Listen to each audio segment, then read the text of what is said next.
all. It's so nice to meet you.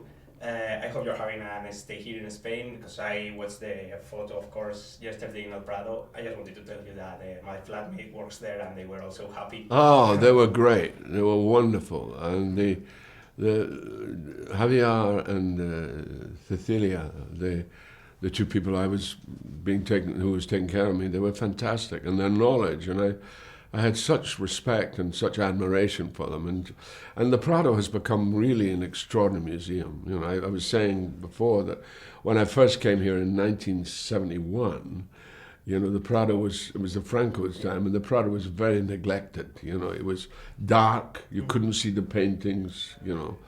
I mean, the black paintings were really black, you know.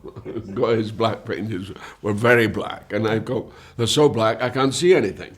But now, over the years, and to see it now, I mean, it's a truly, truly magnificent museum, and it's come to itself, finally, yeah. Yeah, I love going there. I think they have done an amazing job. Yeah. So, okay, well, let's talk about the rich people. Yeah. You have been in the show business for like a lot of time, Yeah. and sure, you probably have met a few of them. I would like to know, where is the point where they become like so stupid, so out of their reality? And Well, I think it's what it does. You know, you know, you have to keep in touch. Well, you don't have to do anything, actually. That's the truth of the matter, and people don't. But if you're an artist, if you're somebody who, like an actor, you have to have a sense of what the world is. And you have to understand where people marginalize themselves. And the rich people have done that. They marginalize themselves, so they're not in touch. And, you know, Elon Musk can hide behind the fact that he's autistic, but he's actually not being very kind to autism. You know, he is actually being, I think, stupid, you know, and that's not autistic, that's just stupidity. And, you know, and his whole handling of the Twitter thing and what have you. So you see, and how he is so inured to what is around him. And they're all the same, you know, the Trump, I mean, look at Trump. Look at the fantasy world that Trump lives in. I mean, he's crazy. The man should be put in an asylum and taken care of and given electric shock treatment so that gets his brain back, because it's gone. He's gone. He's a fucking idiot, you know.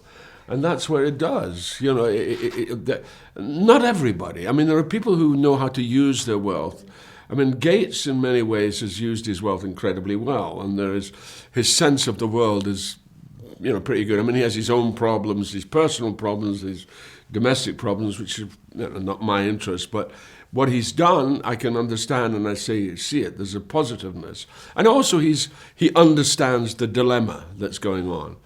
And then, you know, I think there comes a point when you're so wealthy for so long, you just don't even think about it anymore. You know, we have now, in England, we have the head of Starbucks, you know, that... well, it's not in England, it's in the States. He's before a committee now, and he's union busting. They're accusing him of union busting. I did this documentary where I interviewed this young man who's trying to set up a union in Amazon, you know, and he has to stay outside, and and I understand that, because these workers are exploited, you know, and they're making a fortune. Starbucks makes a fortune, Amazon makes a fortune. Now, of course, it is the vision of one man that's done it, and I don't want to discredit any of that. You know, Bezos had a vision and he's made it, but it's the sense of reality, a sense of proportion of where you are in the world, and sadly that goes in certain cases. Not everybody, but it does go, and I think it makes, and of course, our show is absolutely about that. That's what it's about. It's about how they are distant from the world. And interesting enough, it's what Logan is aware of. He knows that. He knows, I mean, he's gone down a road that he's chosen. It's a road that he's not happy with, but it's the road, and it's his business. And it's this thing of, you know, he does say, I win, you know, because it's my vision. And that's what has been, that's his MO, it's his MV, it's his modus vivendi, you know, that he wants, that's how he's run his world. But then he comes the cropper with these children who, are ridiculous, because they're all sort of spoilt in one sense, and it's tragic too, to see human beings in that, and you see it with Jeremy's character, what he goes through, the pain he goes through. It's awful, the accident, the killing of the boy, and in the car, the drugs, and that thing is just. He's damned from the word go, and he can't get back on board. He's fallen off and he can't get back on board.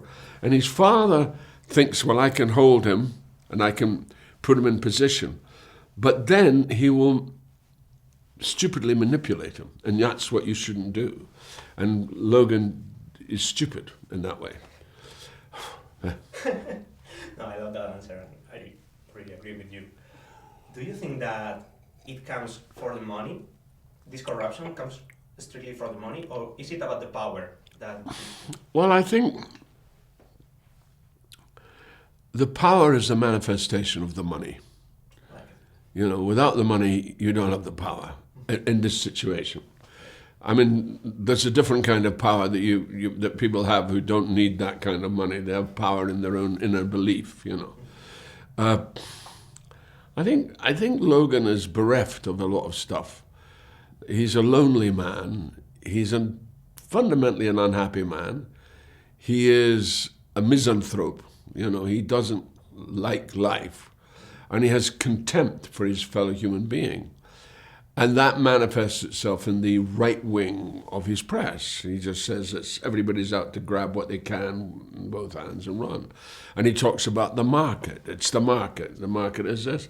Now, I don't believe in any of that shit. I think it's all bollocks, the whole lot. But it's these belief systems, avarice, money, they're belief systems that don't feed you, don't actually nourish you. They marginalize you, and they take everything away from you. So you end up kind of creature, So it's tricky. I also agree. Now let's talk about the industry itself, because I read that you said you're happy that Succession is ending now, even if HBO may not be happy because like Game of Thrones and. I think, in fairness to HBO have really had, that's the great thing. That's what makes HBO very special. Yeah. And I don't want it to lose its specialness. It's under a lot of threat at the moment because of, companies taking it over. But it mustn't lose what it's been and the standard that it's created over the years. And actually the creators, our creative team at the HBO have been very good about letting the show go. They've not tried to falsely or blackmail them. They understand because Jesse is so intelligent and so smart, and they understand that the nature of the show is finite. It's not infinite. And that's the key to Jesse's thinking, that he knew that he would have to bring it to some kind of conclusion, and that's what he's done. And I think it was tough, and I think it was also quite sad for him, quite painful probably, to bring this to a close. But I think he needs to do it because he needs to go on. He's done this show for the last 9 years. Even before, you think of a couple of years in preparation. So I think he, as a writer, he's too good just to have stuck with the Succession as the one subject. And these other stuff has been so wonderful, and in the thick of it, and the Peep Show, these things he's created, and they're excellent shows.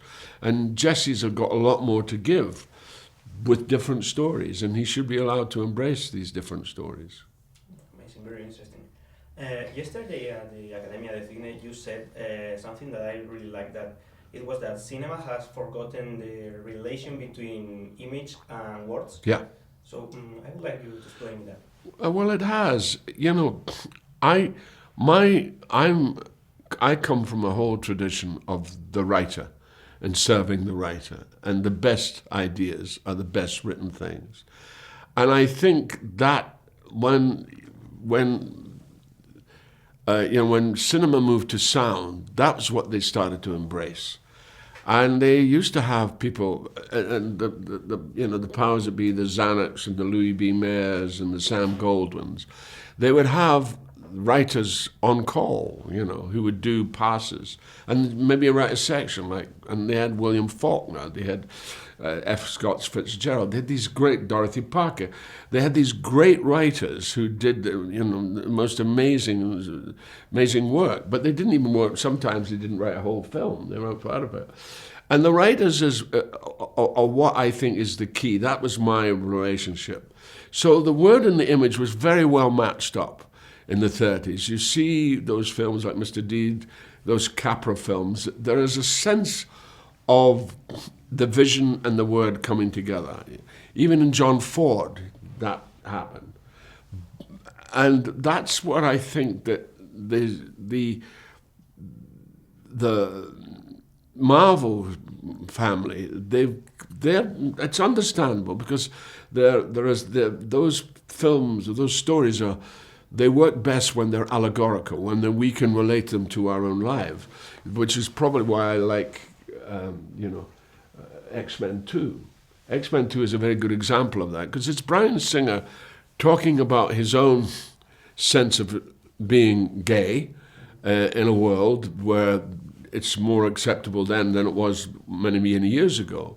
So he writes about that, and it's in an allegory of what the X-Men were.